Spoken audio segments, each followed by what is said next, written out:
Snippet series is generally sponsored by the Saka family as well by Ayelet and Avram Foreman. We are on the introduction still. So much to talk about. To the bracha of Alam Hashinim, Al Tihi Sekva, the bracha Rabbi Gamliel commissioned that Shmuel HaKatan authored 500 years after Anshe Knesset Agadola while the Sanhedrin was in Yavna.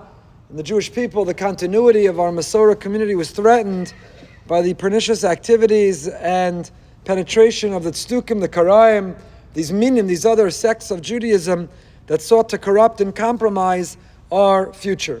So we last left off, who was the one who authored this bracha? Gemara and Brachos records when Gamliel wasn't sure who could do it. And it turned out to be Shmuel HaKatan. Why was he called Shmuel HaKatan? Shmuel HaKatan also is known for the Mishnah Navas, bin Foleivecha al Tismach, don't be glad, don't be happy with the fall of your enemy. Shmuel HaKatan had a pure motive and an innocent intent. He was somebody who was completely lishma. And that's what it took in order to be able to author this bracha. Mori Rabbi Shechter points out, he just came out with a new sefer on Masorah called Divrei Sofrim. And he talks about, you see from here that there's a radical change if we're altering something in the Masorah. We had an Anshe Knesset Agadola authored the Amida. Shmona Esrei had been davened one way for a long time. And Gamliel courageously recruited Shmuel HaKatan to change it. What is the critical ingredient, critical component? The person who's going to make that change, they have to be like Shmuel HaKatan. What did Shmuel HaKatan have? Pure intent, no ulterior motive, no influence by outside isms, no other ideologies, no other influences. Shmuel HaKatan was called HaKatan, not because of his height or his stature. He was called Shmuel HaKatan because of his purity, his innocence, how unaffected he was by his own impulse. He was humble, he was modest, and he was pure. He had no ulterior motive whatsoever. You see from here, says Rav Shechter, the core, the critical ingredient when a change is going to be made. So today we don't have Tzdukim. I think there's a Karaite community in Israel somewhere, still doing some things. I didn't Google it. I don't know about a Tzduki community. I haven't heard of any. Maybe somewhere out there. So why are we still saying V'lam Hashinim, V'lam Minim? It was a radical change. It was an enormous addition to the Amida. So why are we still saying it? It's not my question. It was a question of Rabbi Yonasan Eibshitz in his Yaros Dvash. He wonders. And he says, because while the original impetus, the original groups that threatened to corrupt us might not be here, the Tzdukim died out after a number of years, but we continue to be threatened. We continue to be compromised.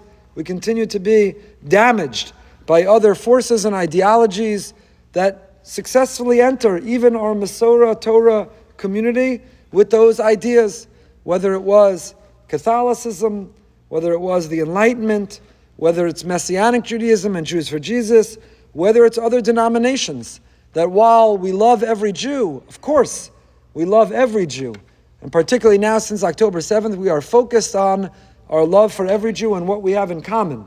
But ideologies and movements that threaten, that compromise, that misrepresent, that distort, V'lam Hashinim, V'lam Minim, of course that's something that we want to not be affected by.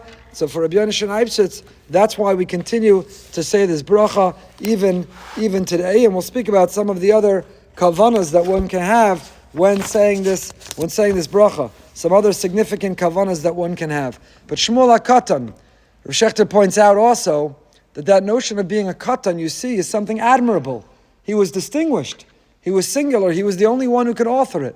So even though I've heard him speak at a bar mitzvah, Rav Shechter, what do we say at the bris? We say about that child, Zeh katan, gadol yiyeh. Our hope, our dream, our aspiration for that child, who's right now a minor, we hope that they'll grow to become a gadol. We're not talking about, again, their height, their size. We're talking about their maturity. We're talking about their impact and their influence. Soloveitchik famously said, the Torah calls the sun the Ma'or HaGadol, the moon is the Ma'or HaKatan, the sun is the great luminary, and the moon is the small, the minor constellation luminary. Where did they get their name? Because the sun, what it means to be a Gadol is to be an original source of light. The moon simply reflects the light of others. The moon does not produce its own light. So Zeh HaKatan, this kid, this child who's just a reflection of his parents, Zeh HaKatan, Gadol Yiyeh, may he grow and emerge to be a Gadol, to be his own source of creativity, his own source of goodness, his own source of light. Zeh HaKatan Gadol Yiyeh. So when do we see the fulfillment of Zeh HaKatan Gadol Yiyeh? at a bar mitzvah. Bar mitzvah boy comes of age and goes from being minor to major. That was a musical note, the kid. But he goes from being a katan to a gadol. Majority of years, is that how they call it? An adult. There's no minor. The opposite of minor should be a major. It is? The age of majority. But is the age of majority being a major? You go from a minor to the age of majority, but that's not consistent. And it's also not important right now. So you go from being a katan to a gadol. But if Shechter says, you see from Shmuel a katan, that our real wish for the bar mitzvah boy is, the katan should be a gadol, but as a gadol, should stay a katan. Be innocent, be pure, be unbiased, don't have other motivations. Because Shmuel HaKatan, his greatness, he remained a katan. Shmuel HaKatan had the admiration of his peers. He was singular to Reb Gamliel, who recruited him to write V'la Malshinim. So as much as we're proud, as much as we hope, as much as we support and help a katan become a gadol, the child become an adult, but often an adult, what happens to the adult?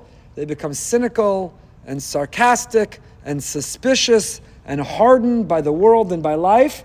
So we say to the adult, don't be in such a rush to be an adult.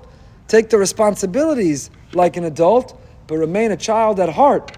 Remain the innocence and the purity, just like Shmuel HaKatan. So we saw from Yonis and Eibshitz one kavanah who we could still be having today of V'la Malshinim, but we'll see from the Yisod V'Sharash Avoda, the Pnei Yeshua, the Nefesh HaChaim, and others, other people, other kavanahs, other intents that we can have for this bracha.